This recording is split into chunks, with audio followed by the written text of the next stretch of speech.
হয়েছে। যতই ধমকাক চমকাক না কেন, যিনি আমাদের এখানে প্রধান প্রতিপক্ষ তৃণমূল কংগ্রেস থেকে দাঁড়িয়েছেন, তিনি হাল ছেড়ে দিয়েছেন যে এখানে কোনোভাবে আর জেতা যাবে না।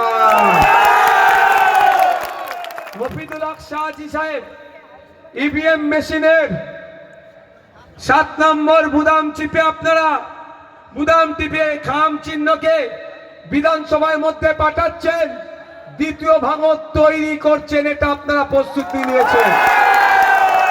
আজকে দীর্ঘ 2 ঘন্টা ধরে অপেক্ষা করার পরেও আপনাদের এই স্বতঃস্ফূর্ত উপস্থিতি এটা প্রমাণ করে দিচ্ছে যে দেগঙ্গার মানুষ এই হিংসার বেড়াজাল থেকে, নোংরামির বেড়াজাল থেকে, কাটমানি থেকে, তোলাবাজি থেকে মুক্তি পেতে চাইছে।